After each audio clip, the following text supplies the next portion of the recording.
জিনেরা বাকি, যাদেরকে দেখা যায় না। আল্লাহ বলবেন জিনদেরকেও শেষ করে ফেলো, রুহু কবজ করো। মালাকুল মউত আজরাইল জিনদের রুহু কবজ করবে। আল্লাহ এবার জিজ্ঞেস করবে, ইয়া মালাকাল মউত আখবিরনি মা ইয়াবকা, এবার বলো আর কে বাকি? মালাকুল মউত বলবে, আল্লাহ মানুষগুলো সব শেষ, জিনগুলাও শেষ, এবার বাকি ইবলিস শয়তান। কে বাকি?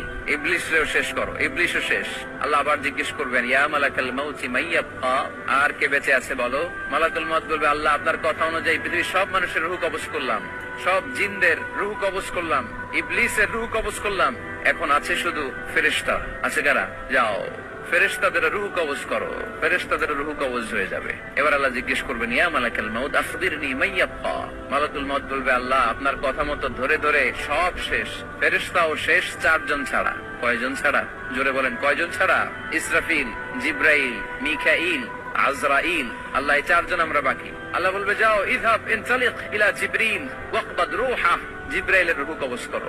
ইযহাব ইলা ইসরাফিল ওয়াকবাদ রূহা, ইসরাফিলের রূহ কবজ করো। ইযহাব ইলা মিকাইল ওয়াকবাদ রূহা, রূহ কবজ করো। ওই তিন ফেরেশতাও শেষ। এবার আল্লাহ তাআলা জিজ্ঞেস করবেন, ইয়া মালাকাল মউত আখবিরনি মা ইয়াবকা, হে মালাকুল মউত আর কে বাকি আছে বলো? মালাকুল মউত বলবে, আল্লাহ আপনার কথা মতো মানুষগুলো শেষ, জিনগুলো শেষ, ইবলিস শেষ, আমার বাকি তিন ভাই ইসরাফিল, মিকাইল, জিব্রাইলও শেষ, শুধু আমি, শুধু আমি। আল্লাহ বলবেন, কেউ নাই? মালাকুল মউত বলবে, না আল্লাহ কেউ নাই। এবার আল্লাহ তাআলা বলবেন, মালাকুল মউত তুমি তো সবাই রে মারছো, এবার তুমি মরো, এবার তুমি মরো, তুমি মরো। শোনার সাথে সাথে মালাকুল মউতের কাঁপুনি ছুটে যাবে, খিঁচুনি এসে যাবে ভয়ে। আল্লাহ বলবেন, কাঁপুনি দিয়ে তো লাভ নাই, কারণ কুল্লু নাফসিন যায়িকাতুল। রব্বুল আলামিন বলবেন, মালাকুল মউত কেঁদো না, এটাই দুনিয়ার বিধান, আমি আল্লাহর দেয়া বিধান, এটাই, জন্মালেই মরতে হয়। যাও, জান্নাত জাহান্নামের মাঝখানে একটা জায়গা আছে, জায়গাটার নাম হলো আরাফ। এই আরাফের মধ্যখানে যে দাঁড়া, ওখানে যে মালাকুল মউত কাঁপতে থাকবে। মালাকুল মউত বলবে, আল্লাহ সৃষ্টির শুরুতে যদি জানতাম, সৃষ্টির শুরুতে যদি জানতাম সবাইকে মৃত্যুদান করার পরে, রূহ কবজ করার পরে আমাকেও মরতে হবে, তাহলে এই কঠিন দায়িত্বের ব্যাপারে আপনার কাছে ক্ষমা চাইতাম। আজকে আমারও যে ভাগ্য বরণ করে নিতে হবে সৃষ্টির শুরুতে, আমি এটা কল্পনাই করতে পারি নাই। আল্লাহ বলবেন, নো টক, মুত ইয়া মালাকাল মউত, মর, মরে যা, মুত, মরে যাও।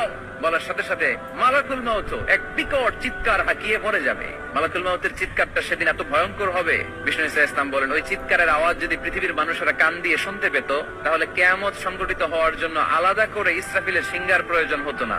ওই চিৎকারের আওয়াজে প্রতিটা মানুষ কানের পর্দা ফেটে ওই জায়গায় লাশ হয়ে পড়ে যেত। এবার ডানে বায়ে, সামনে পেছনে, উপরে নিচে কেউ নাই, একজন ছাড়া। জোরে বলতে হবে, তিনি কে? আল্লাহ তখন পৃথিবীকে একটা ডাক দিবেন, বলবেন, ইয়া দুনিয়া আইনা আনহারুকি, এই পৃথিবী তোর নদীগুলো কোথায়?